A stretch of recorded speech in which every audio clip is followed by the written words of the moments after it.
you can never change the circumstance of what is happening before you, which is the passing of somebody that you so desperately love. But you can change your thoughts around it. So, I mean, I could sit and keep talking about what I could have done or the regrets I have, or maybe she needed this, or maybe she needed that. But at the end of the day, Kendra, those are just stories I'm telling myself. Hello, and welcome to Grief, Gratitude, and the Gray in Between podcast.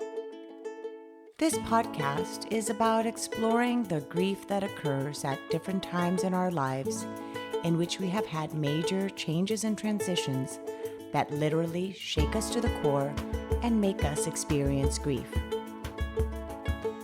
I created this podcast for people to feel a little less hopeless and alone in their own grief process as they hear the stories of others who have had similar journeys. I'm Kendra Rinaldi, your host. Now, let's dive right into today's episode. All right, today you guys are in for a treat. We have my friend, an amazing human being, entrepreneur, and she has a whole bunch of different titles, labels I could add to her, but I want her to be able to share it with us.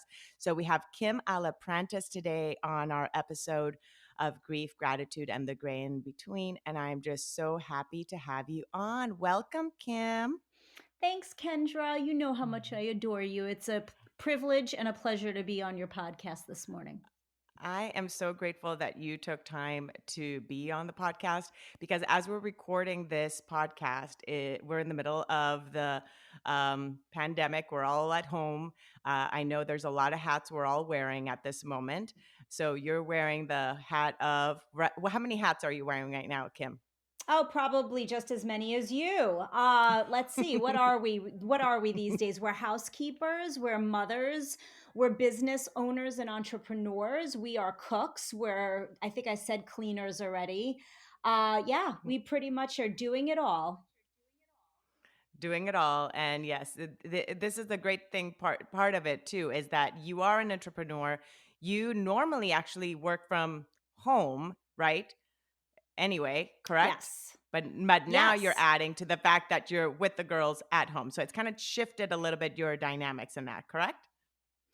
Oh, absolutely. I have been working from home for probably almost 5 years now, but I certainly am not used to having two children with me 24 hours a day, 7 days a week. And my children are ages 9 and just turned 13. So if if I want to make sure that they're enriched at this particular time, it certainly is pulling me in 1,000 different directions. And I know I'm not alone.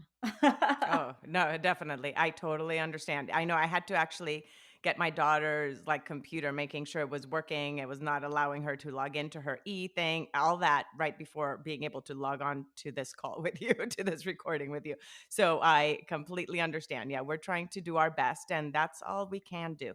So in today's Absolutely. conversation, we will be able to talk a little bit more also about what it is you do. But I want to start a little bit more of talking about the concept of grief, which is what this podcast is about. So, what is your first recollection or memory of experiencing some major grief? And again, this could be anything, Kim. It could be from the death of someone you love, or it could be a major shift or change in your life, whether you change cities. What is a major grief moment that you recall, the first one that you can recall?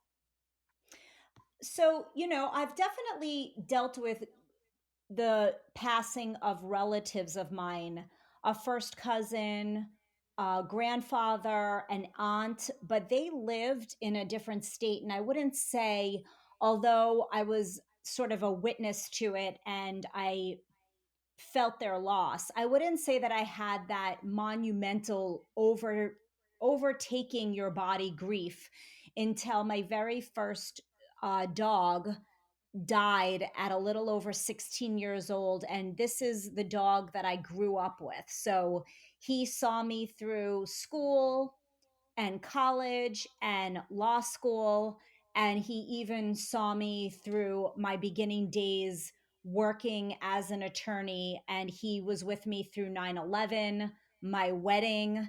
And he passed away in 2001. And it was kind of, that was the probably at my very first experience with just all out grief, because I had never experienced it before. And yes, it was an animal, but it was my very first close experience with grief. Not my, certainly not my last, but that was what sort of, and I did not handle it very well either, by the way. I What really, was he also a Yorkie? And we can talk about, because I know that, was he also a Yorkie? he was, Like the one yes. he was. What was his Yes. name? Because I didn't know you prior to when you had him. His So name what was was his name? Samson. Samson. Oh my gosh, so cute. There's something. Is there something with the S names in this family Yes. I'm seeing? Yes, there is. There is actually. We have Samson, then I had Spencer, who I had to And- sadly put down in October.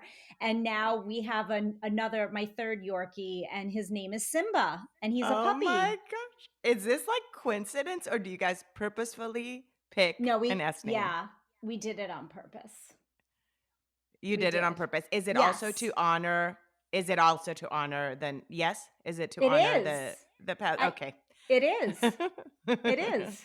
Oh, wow. So the first one though, Samson, was he also on his name with an S? Was he to honor somebody, or he's then the reason that you now named Spencer and Simba with S? Yeah, it was just I don't even remember, quite frankly, how he came up with the name Samson at the time. I was in sixth grade when we got him. But yeah, it started the lineage of S Yorkie names in my family, I should In your say. family. Yeah. Okay.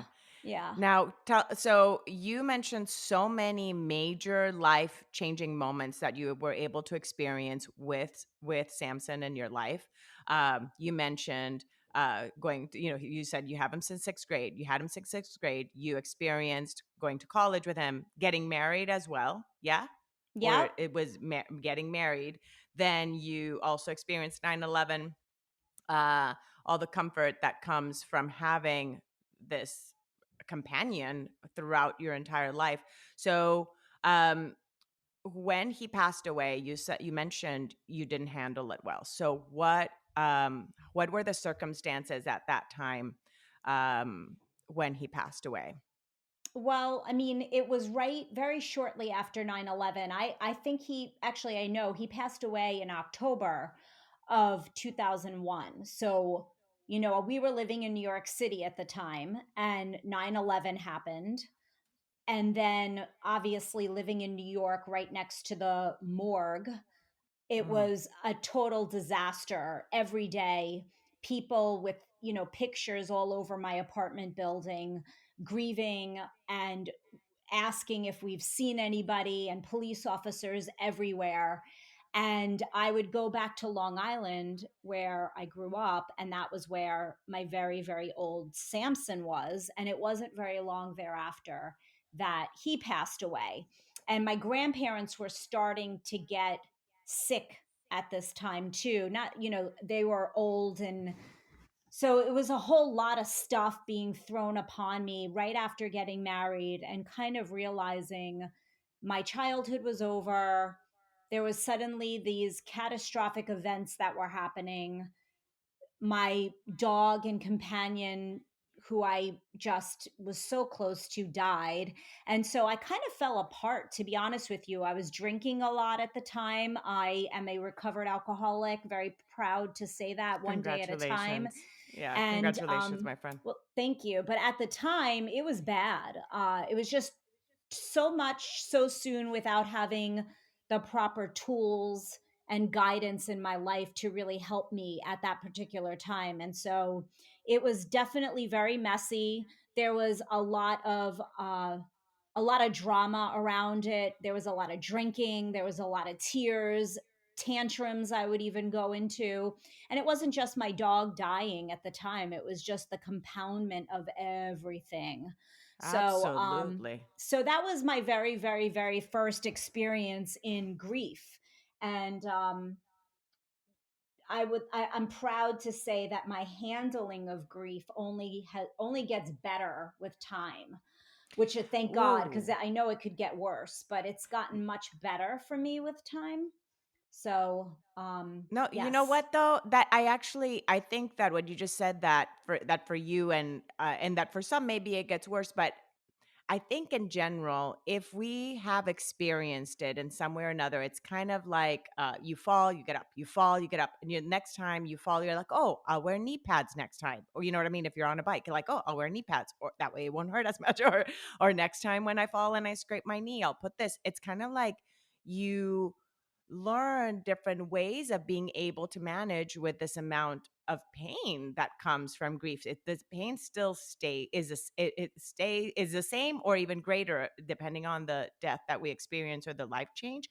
But it is the different little skills and tools, like you said, like the first time that when Samson died, you didn't have the tools to be able to learn how to be able to cope with this amount of pain. And again, it was not just his death, it was all these other things that you mentioned that were so big. It's the frailty of life was just like right before your eyes. You'd seen the towers, come down, and then suddenly a month later he passes away. It's like just so much.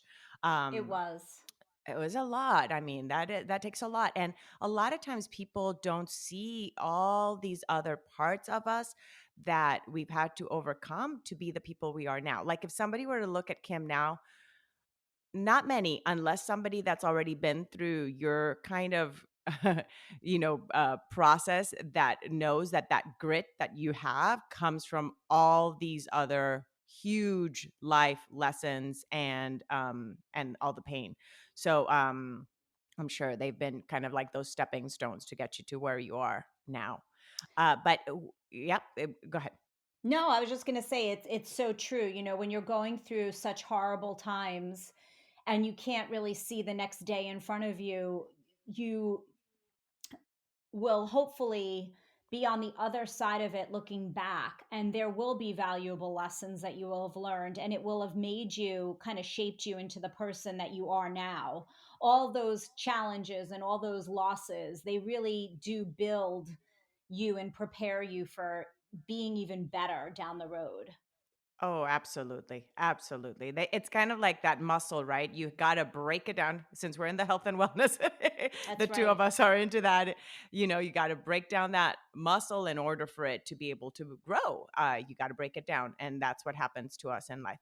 So then after Spencer, you were mentioning, sorry, Spencer, no, now I'm good. Now I'm confused with all the yes names after Samson passed away. Then you mentioned your grandparents were also already starting to have some health issues. Would that be the next experience with grief that you had? Was it their passing, or what happened? What happened between 2001 and then now 2020? Yeah, so in 2006, my grandfather passed away. My grandparents were Holocaust survivors and probably were the biggest influence in my life. I had a very rocky relationship with my mother, and my father was working all the time. Wonderful father. And he's still healthy and doing well. But my grandparents, they were so, I mean, I went to NYU undergrad. They lived in Brooklyn. I saw them every weekend. Growing up, they would come out to my house every Sunday. I would see them on every school vacation and sleep there because my mother would help my father with his business, which would get crazy during the holidays. And being that they were Holocaust survivors, they were just such the resiliency and the Mm, strength and the love and the kindness and the zest for life that they actually had, and the grit. I mean, I can't say grit more than I could from my mm-hmm, grandparents who, mm, came to this country. They weren't even necessarily supposed to come here. It was my grandparents newly married with my dad, who was only 2 years old at the time. And imagine they come to a country, no English language, family who have been killed, no money, no family, no nothing, no ties, and just have to recreate themselves. And it just was, to be surrounded by those two people all my life just Mm. molded me into the woman that I am today. And so in 2006, when my grandfather he passed away, it was really difficult. It was also super difficult to hold my grandmother up, Mm. who had lost her husband and partner in all of life. And that kind of became my role when my grandfather passed away. There was relief behind his passing because he had been pretty sick and he kept saying over and over again that he was ready to die. So I didn't feel like it was something he did not want, and he lived to be 80 something years old. And so there was a lot of gratitude for his life and his love.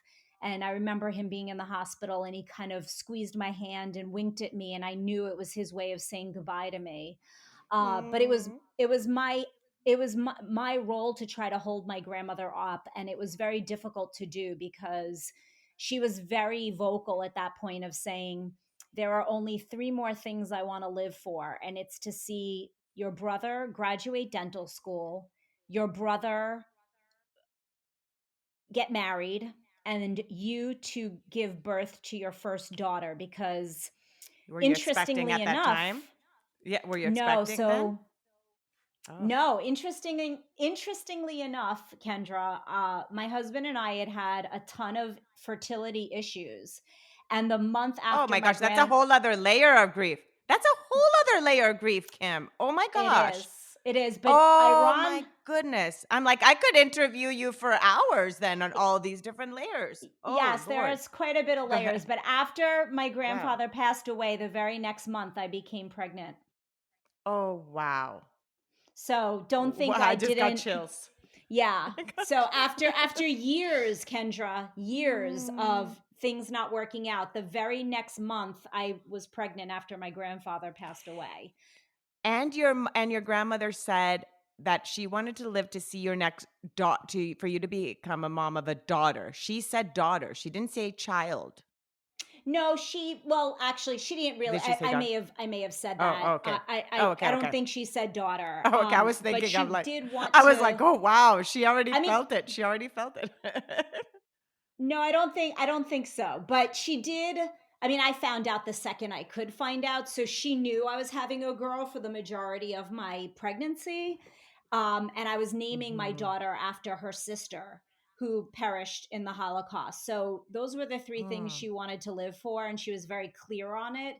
But it was really difficult, and so I did everything that I could to watch, to help her. But it was tough. Like, she deteriorated. Basically, my grandfather passed away, and without really knowing a diagnosis or what was happening, my grandmother sadly lost complete function of all of her limbs and eventually was unable to even speak. So she was pretty Oh much wow. just sitting in a almost like a catatonic position, unable to speak for the last few months of her life, with my dad and my uncle, her sons, taking care of her. And it was horrible to watch, absolutely horrible. It was almost like my grandfather passed away and she was just trying to die inside. And it was really a Mm. very horrible way to see her go, from being such a vibrant, strong matriarch in my life to, and having lived through the Holocaust and watching this deterioration. So when she finally passed away, there was a Mm. ton of relief around that. I mean, it was so rough some days to, stay with her and to try to understand what she was trying to tell us. Like, did she have to go to the bathroom? Did she need something to eat? What, did she have an itch? Like, for some reason that haunted me Mm. after she died. That idea that she sat there and couldn't move and couldn't speak, and maybe she just had an itch and I couldn't scratch it.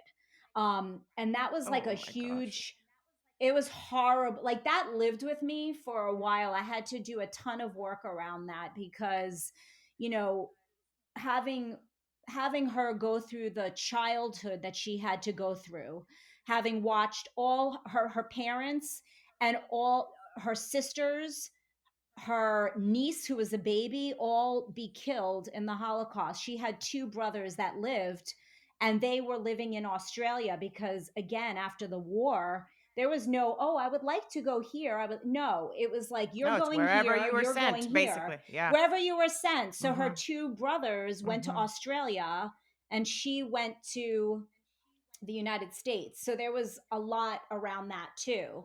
I got to experience my grandmother one time, having taken a trip with her to Australia right after I graduated law school, and was able to watch her as a little sister, which was probably one of the greatest memories of my entire life. You know, you have your grandmother who's always the matriarch your whole life, and then you get to experience her as the baby sister. And so So that was just she had not seen them in how many years? Like, how many years had it a been, like, lot. with the distance? A lot, and you had never seen that dynamic, so it was different for you to see her as the little sister of her brothers. Like, you had never seen that for you Not ever. to No, no. I experience mean, that. Yeah.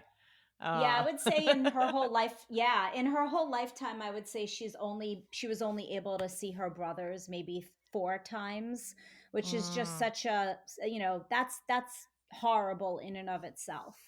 Um, but yeah, I mean, not a day goes by, Kendra, that I don't think about my grandparents. hmm. In Well, fact, I'm there staring at a picture of my grandmother right now, which is in my bedroom. My grandparents' pictures are displayed all over my home. they're just your pillars of strength.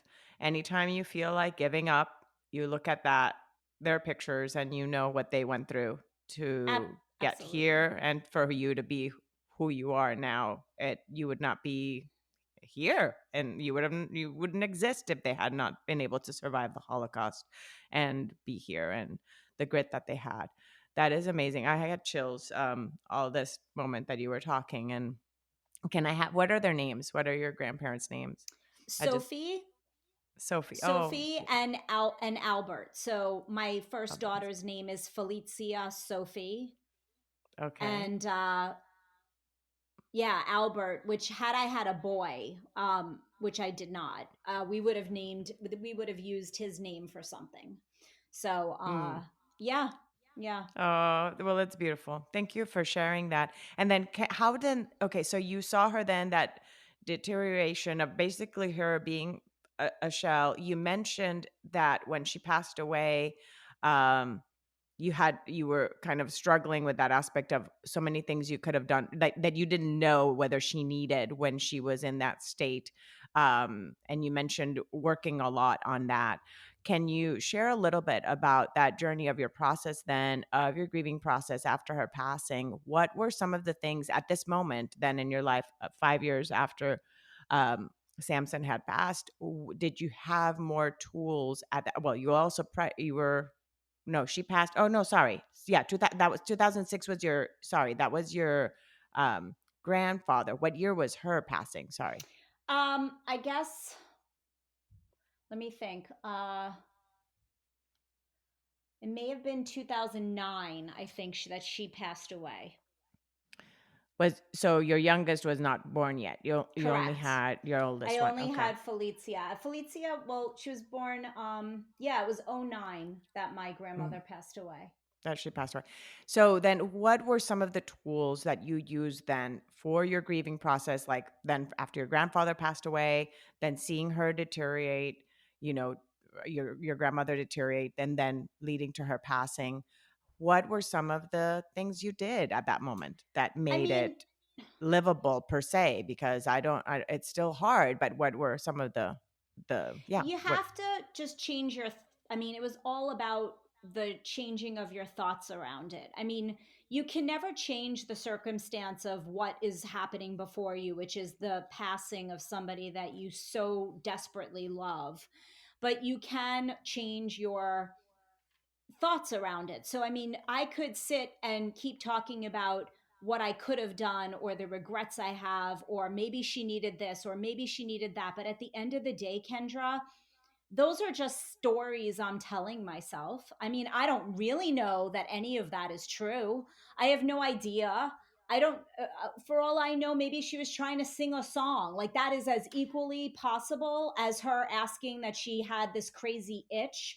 And at some point, I just needed to find peace and to recognize that I was so darn lucky to have two of the most incredible human beings ever, in my opinion, that have ever been born to be a part of my life until I was Mm, 36 years mm, old, and to relish all the memories and all the pictures. And I needed to find just that sense of gratitude, because I always believe that if you're in a state of gratitude, you can't be miserable, you can't be angry, you can't be resentful. It's actually impossible to be feeling pure gratitude and also at the same time to be really angry. Those are two impossible emotions to have together. You can't do it. So mm-hmm. if you can find that peace and gratitude for the relationship and the life that you had with the person that you just loved so much, and you're in that state of gratitude, you can heal. You can find peace. You can even find fulfillment and joy, even in their death. And Mm. it was paramount for me to get to that place. I had a baby. I At that point I had given up alcohol.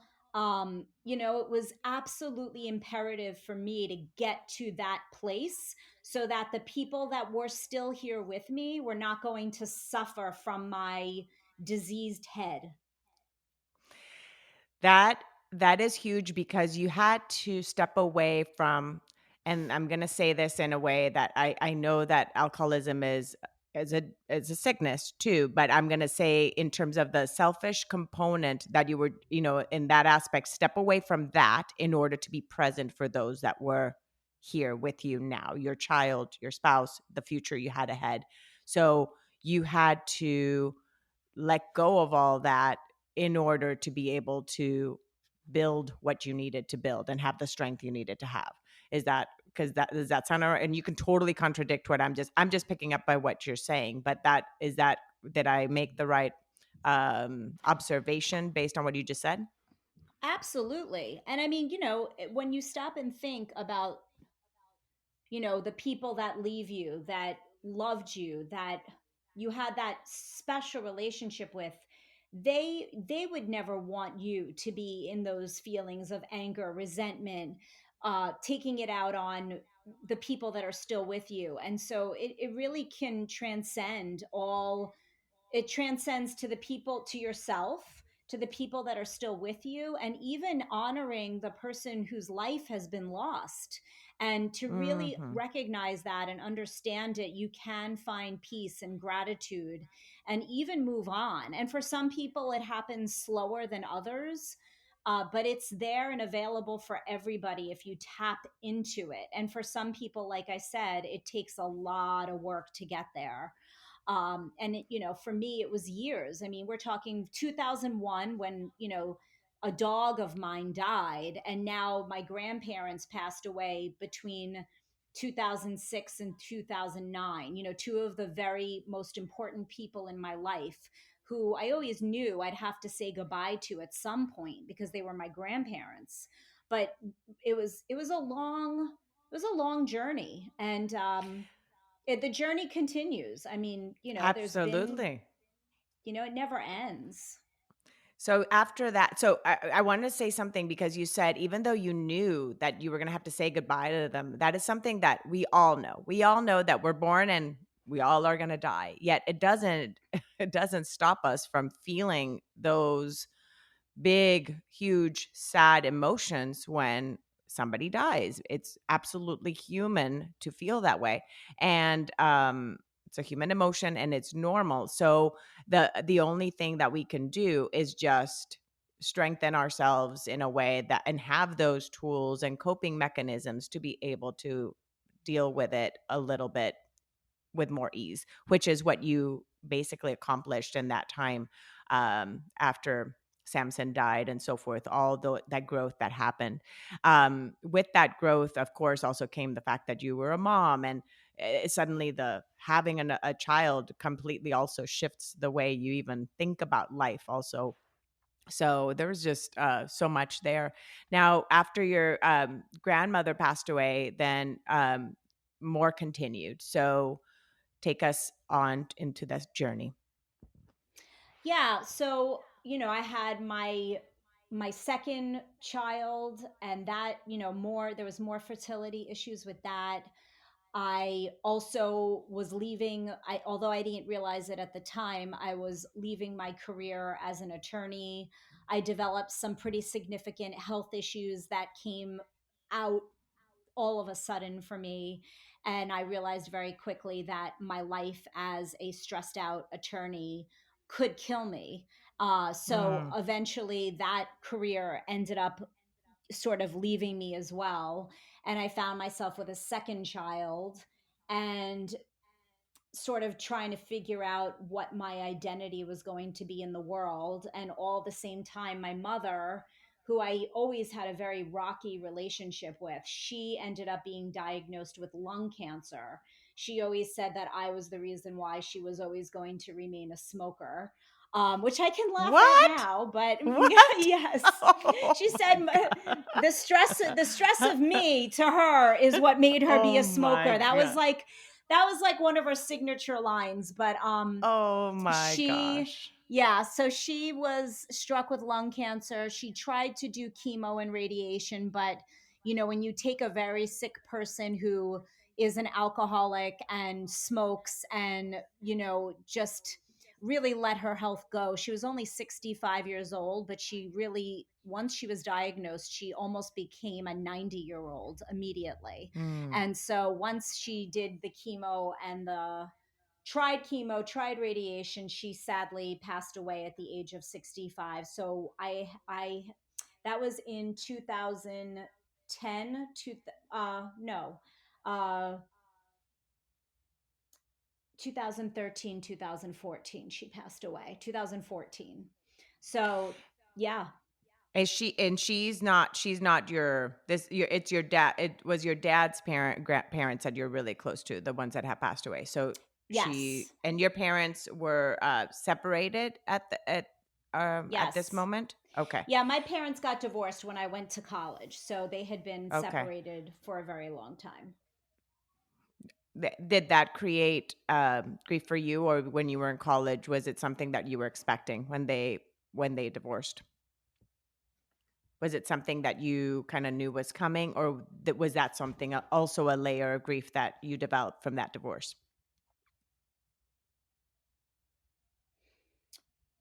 No, I wouldn't say I had any grief whatsoever around my parents divorcing at all. I was Okay, actually okay, more than happy to see them divorced. Yeah. Yeah. okay, okay. So It that was didn't one quite. of those relationships where you kind of knew. Yeah. Yeah, you saw it coming. Okay, so then when your mom passes away, you had this. Okay, she'd been telling you all her life that she smoked because of your stress. And then here you were also living a very stressful life that was creating a lot of debilitating health issues for you because of the type of work you did. Was that a pivotal decision for you to leave your career? Or what was, aside from your, was it just the health, not the just the but the health scare and those components? Did her death play a part in you making that huge life change of leaving your career? Looking back on it, probably, it was a very gradual thing where I developed a pretty serious complication. I had these health issues. And then when I had my second baby, just not really feeling as though I could take on going back to that life of Mm. being an attorney, be a good mom, show up the way I needed to, take care of my health. So I think at the time in my mind, it was probably just taking a pause on my career.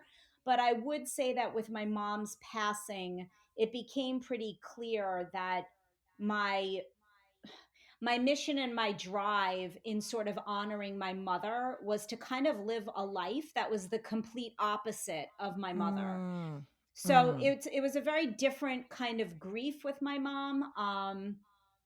I will always say that my mother is my biggest inspiration in my life. And then I will follow that statement by saying she's the biggest inspiration in my life to live the complete opposite of the way she lived. She taught me lessons on how not to live.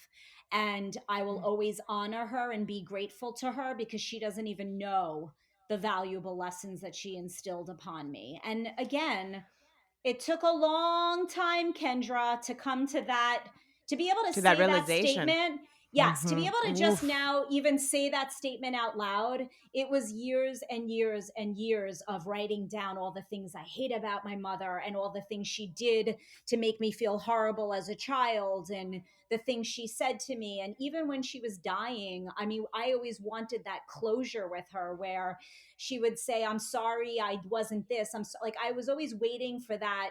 You know how much I love you and how proud, and I never got it. And Mm. there was a lot of, I mean, she was yelling at me from her deathbed, even up until like the last time I saw her, she was, still yelling at me. And I will never actually understand a lot of what was in her mind, except I do know that all I can say is that the woman did the best she could given what was inside of her body and her mind and whatever tools that had led her to that, which weren't many. She had a Mm. horrible family life. It was very tragic. I mean, you could interview me on that in like three more interviews. Wow. But I was you gonna say, know, Chris, for somebody to say the statements that you mentioned before, of even just the fact that I smoke because of you, type of thing, it has to be that there has to be a huge history in her life to make her say those things. A lot of pain, um, to be able to say that to your child. So, that did that make you also feel compassion for her after you kind of go into that aspect of knowing that she went through so much? Does that shift your focus into compassion? absolutely. I mean, Mm, there's no other way. Again, I'll go back to what I said with my grandparents. You have to be able to be at peace with yourself. And, yes. I could go on and on about all the injustices that my mother committed against me, even leading up to her death. But at the end of the day, I really can, if I wasn't my mother's daughter and I was a complete and utter stranger that was had the opportunity to kind of play the movie of my mother's life, I would at the end of it feel nothing but compassion and empathy toward that woman. So why, as her Mm, daughter who still loves her mother, I mean, she was my mother, right? And being the mother of two girls, I know what that feels like, being the mother.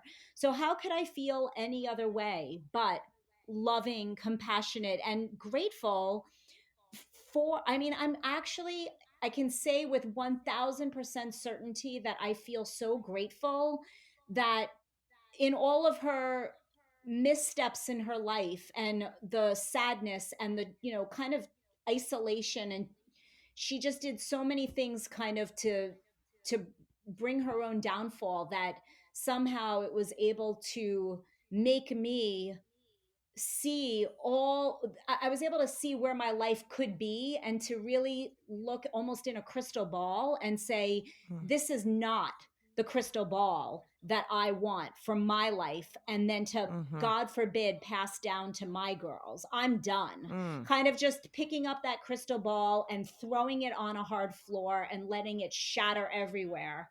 And I really do feel very empowered that I was able to do that, feel that, and also yet be so grateful that my mother was able to show me that crystal ball.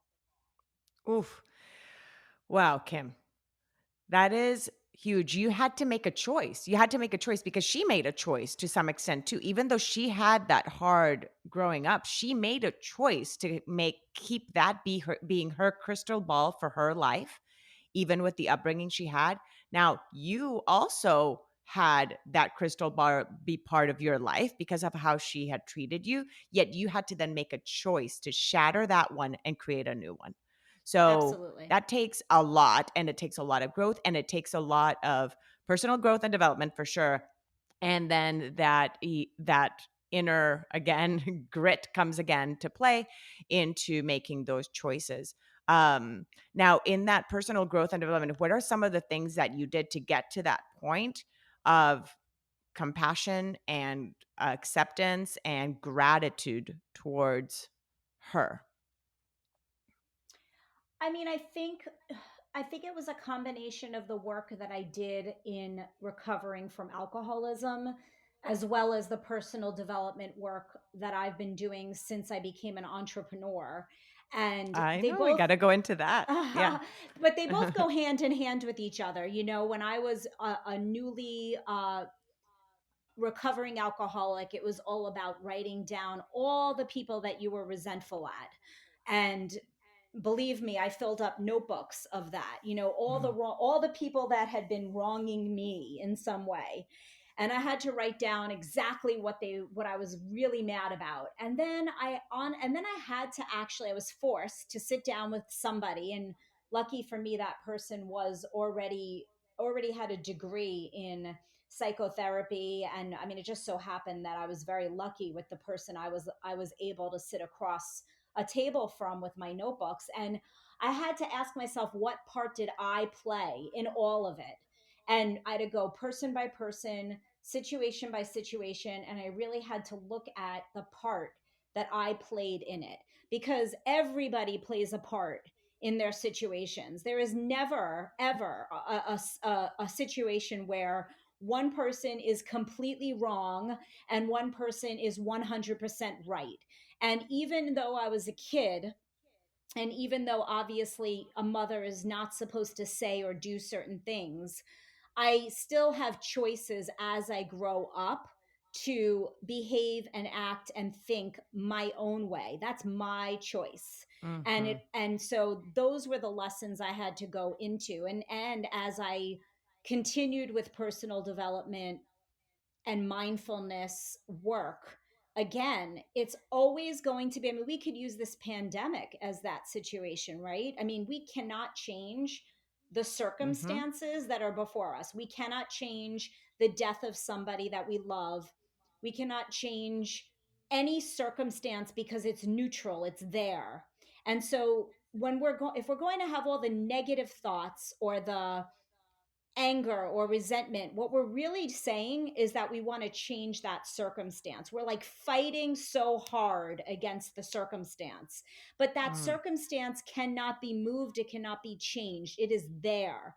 So, what are we able to control? We're able to control our thoughts around the circumstance always. And isn't that so freaking powerful that we Mhm. have the control over our thoughts? And you know, this is just studying, reading books, practicing with phenomenal coaches.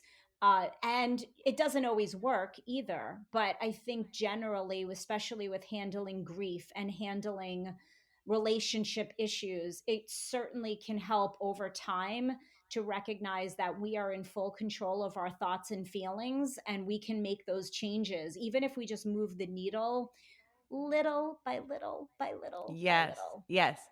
Yes, that's the thing. It's a lot of times people just want to see this whoop overnight success. Like it's not overnight success. It's not like right away you're gonna be fine. No, it takes so much work. Look at all the things you mentioned. You would take, notes of all these things, sitting next to a psychotherapist. Correct? Was that Yep, in front of yep. in being able to review all these things, uh, doing a lot of reading, a lot of. The thing is that it also takes a lot of willpower. It has to come from within to make that choice. You have to really want it in order for it to come. So there's a lot of people that may read the same books you read, go to the same conferences you've gone to, same personal development events that you've gone to, this or that, and their results might be different because maybe their will to change is different. So plays a big part in how we kind of navigate this life. I think at least. So Absolutely. you've made a huge choice, a huge shift. You mentioned a little bit of your entrepreneurship, and like somebody again, and the reason I wanted to interview you is because, as I mentioned at the beginning, seeing who you are, somebody would not know all the work that has gone through to see, to get you to where you are now. And so you mentioned that shift of career, even letting go of being an attorney to now you are an entrepreneur, and share a little bit about that and how all these life learnings have uh, gotten you to where you are now. Yeah, I just think that you have to live in what lights you up and what your passion is, especially knowing how fragile life is right now, especially with everything happening around us right now. There's really no time to waste. And for me, it was a real accidental kind of falling into being an entrepreneur, which is just, I think in my mind anyway, it's the best way, because it was for me because of my health issues, understanding that I needed to be there for my children, and doing law, doing kids just was not going to be a good mix for my health. And kind of landing into a culture and community of incredible women like you, Kendra, that really are just all about bettering themselves, feeling your healthiest self in your body, in your mind, in your soul. And that was where I kind of landed in trying to heal my body, being naturally gravitating to the mind stuff, the mindfulness stuff that our community is all a part of. And so it was just a real natural transition. And of course, once that started to become evident and visible, it was it turned into other people sort of wanting to learn more about what I was doing. And that's kind of how it all accidentally started for entrepreneurship. Of course, now it's very much of a intentional business for me, but that's kind of Hmm. the how it all evolved. And it really is just the circle of all of our life events that eventually leads us to where we're meant to land. So it's all the grief and loss in my life, and the relationships, and my own struggles with alcoholism, and changing careers, and my health issues that landed me in a hospital. And it's just, you kind of end up in looking at it all through a magnifying glass over time. I believe that you do end up landing where you're meant to. And hey, listen, even if you land somewhere and you're still not happy with it, go take out your magnifying glass and go look and go find somewhere else to land. That's the beautiful part of life, right? Yes, you get to choose. You get to choose. And if anything, even if you don't like where you're at that moment, even choosing your state of mind in that particular place in your life where you're at, you still have a choice on that of how you see your life in that moment of where you're at. And by choosing to be grateful for the things that have happened and the little things, even just now, again, we're all having to choose gratitude right now. We're all having to choose gratitude that we have a roof over our heads, that we get to be isolating ourselves, in. We don't have to be living under a bridge at this moment with the circumstances and how they are. So there's little things in our life that we can be grateful for every single day. And it's a choice to choose gratitude over resentment, over what other things. My gosh, there's so many things that you could be, feeling other than gratitude. And gratitude definitely changes everything. So I want to say that I am grateful to have had you on and for you to have shared all this journey with us, of all the different stepping stones that got you to where you are right now, Kim. And I know that many more stepping stones that will take you to other places along the way. And you are now helping others get to higher places as well, and using their stories as their stepping stones themselves. So thank you so much, my dear, for Ah, being thank you, on today Kendra. and for sharing all this journey. And it was just very, very candid and open journey. So thank you. And if people want to know how to find you, if they feel inspired to connect with you in any way, would Instagram or Facebook, what's the best way that they could get to know a little bit more about Kim or even work with you? Oh, you're sweet. So I certainly am on Facebook, Kim Aliprantis. You can find me on Instagram, Aliprantis Kim. So last name Perfect. first, then my first name. Then you're And free. yeah, and my email address is kimaliprantis@hotmail.com. It doesn't get any easier than that. But Kendra, thank you Perfect. so much for I'll, having me on. no, I I'm love your so grateful. podcast and I love you. I really do. I Talk love about a you heart of too. gold, heart of gold. This is not about me. This is about you. Don't switch Okay, it around. okay. I'm Okay. so grateful to have had you. Thank you so much, dear. Love you. Thank you. Bye-bye, Kendra. Thank you. Bye, honey. Bye. Thank you again so much for choosing to listen today. I hope that you can take away a few nuggets from today's episode that can bring you comfort in your times of grief. If so, it would mean so much to me if you would rate and comment on this episode. And if you feel inspired in some way to share it with someone who may need to hear this, please do so. Also, if you or someone you know has a story of grief and gratitude that should be shared so that others can be inspired as well, please reach out to me. And thanks once again for tuning in to Grief, Gratitude, and the Gray in Between podcast. Have a beautiful day.